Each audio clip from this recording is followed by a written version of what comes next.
Wow, he's becoming a star on TikTok, and he, boy, I'll tell you, I just see big things for him. Talking to him off the air got me very excited. Javed Khan is in our virtual green room. He's in the UK, and he's written a powerful, game-changing, life-changing, really, book, Bismillah, in the Name of God, Life Coaching for the Soul.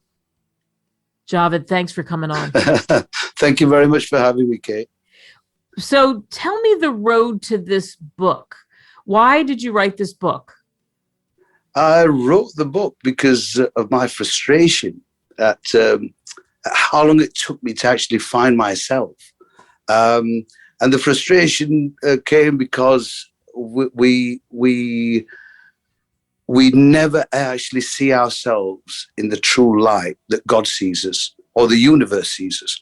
We are just unique entities in creation. And once we touch that source of love that we lose from a very young age, we lose it around about 3, that innocence, and then from the rest of our lives, we're in a set of depressive modes, different versions of us. But the truth always stays the same, Kate. And the truth is that the soul never changes. The soul is forever in love with us, but we never realize it. And this unification the self needs to have with the soul, just to realize how perfect it can be. Because our knowledge from the self point of view can only be 1 minute. We can probably tell what's going to happen to us in the next minute, but the soul has infinite knowledge. And that connection, we don't need religion to do. We can do it ourselves, each and every one of us. And that connection to source is the only thing we need for a true joyous life. And that's what I was searching for. And I never found it truly in religion. So I searched different religions and true surrender is the one thing that each and every great prophet came with, true surrender. Surrender completely to the oneness of it all. Because God's unification is in everything, Kate. Everything is touched by the love of God. And once we connect to that love of God, really, game over. We're in heaven. And that consciousness, and every religion started off with a perfect thought of one God. And then the attachments come, the intellectual idols come. So I just wanted to address it for all my brothers and sisters. You're all my brothers and sisters, and my nieces and nephews around the world, that I've had a long haul through depression, through anxiety, and I just wanted to make it easier for them so that they could step into life completely rather than be outsiders looking in, to just step into God's world. So we know that, of course, if you're reading the book and you want to get the book, you'll be able to go deeper into this. But give us something, Javed, right now. Somebody's struggling. People are listening and thinking, "Oh, I so need that. I'm exhausted." Mm-hmm. What can they do right now?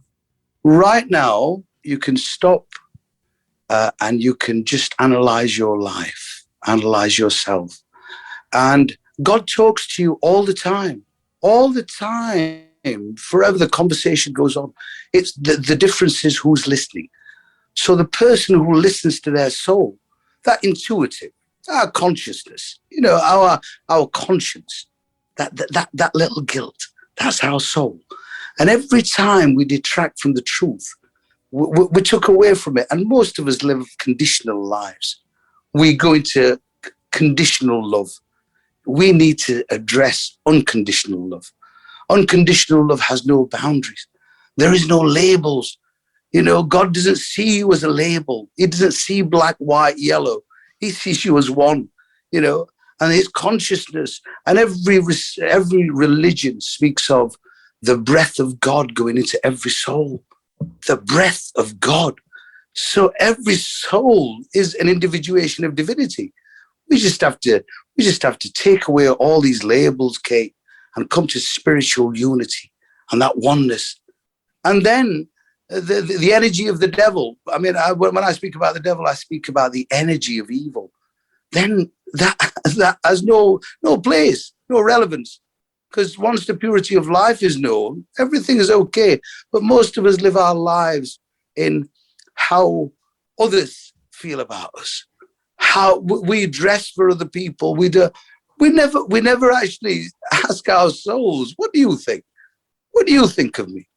And if we were to ask, really, if each and every person was to ask their souls, really, their souls would say, do you know something? You're the most beautiful being on this planet. When God thought of you, he just broke the mold. You are a unique, beautiful thing.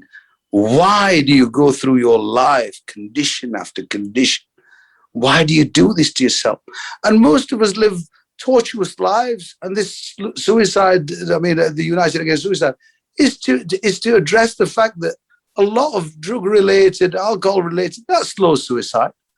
They know exactly what they're doing to them. And then anxiety, depression, it's all suicide, slow suicide. And we never address these things. We lose 7 to 8 million kids. When I say kids, there's some of them are like my children. We lose them to suicide every year in this world.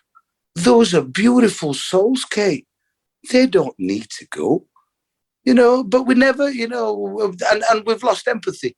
And the book just wants to bring empathy back, So a life that's been in search of empathy. And as you're growing up, you're yearning for love, and you want love, and you can give, but unfortunately you don't get it back, So I want people to realize that once you've found your love of yourself, that unconditional love, where you're not judging yourself through the eyes of others, then you'll find true peace and true happiness. And from there on, if you choose a path that suits you, by all means. But I think real faith is about no labels and unconditional love. And you found that, and you said it took a long time to find it. It takes a long time. I can tell. For people listening to us on the radio and streaming and through so many other great platforms, we're looking at each other, and I can feel that peace in you, that you have absolutely found it. Once that happened, how did that change your life? From a position of selfishness and self-absorbed behavior, you start to, great people will tell you that to become really successful, you have to appreciate really successful people. That's the law of attraction. And I think once you open up and once you realize that you are worth so much more, and that you've been undoing yourself, really. You've been selling yourself short for a paltry handful of dirt, really. Once you realize that, each and every person has the power to heal. And the most powerful things we have, Kate, you're a writer, is words. And the most powerful drugs known to mankind are words. So we can heal people with words. We can make people feel beautiful with words. And at the same time, so we have to address the power of words and how they impact. And be careful, because once we start letting, words into play and not realize their power, and I think mostly society is ruled by words, and we have to shift that focus and say healing words. Music should be about bringing love and connection, and I think with my music, I found that. And every time I sing, it makes people cry. Some people, but it's, I always say I've got a big TikTok following, and it's Bismillah 786. If you're on there, we get 4,000 to 5,000 people for our live viewings. And all I do is sing lovely songs that please me and talk to people. And we've got people coming back with comments to say that I've healed them so much from depression. They were in therapy. Now, they're feeling happier. That's what we want to bring to each other. And each and every one of us is capable. We're all capable. We are meant to be healers. We're not meant to be, even the word consumer has a very, very negative thing, because we're not meant to consume. We're meant to live. Consuming is for cars. So, and NLP is very important for people out there. You need neuro-linguistic programming. You need to learn about the power of words, guys, because it's very, very important.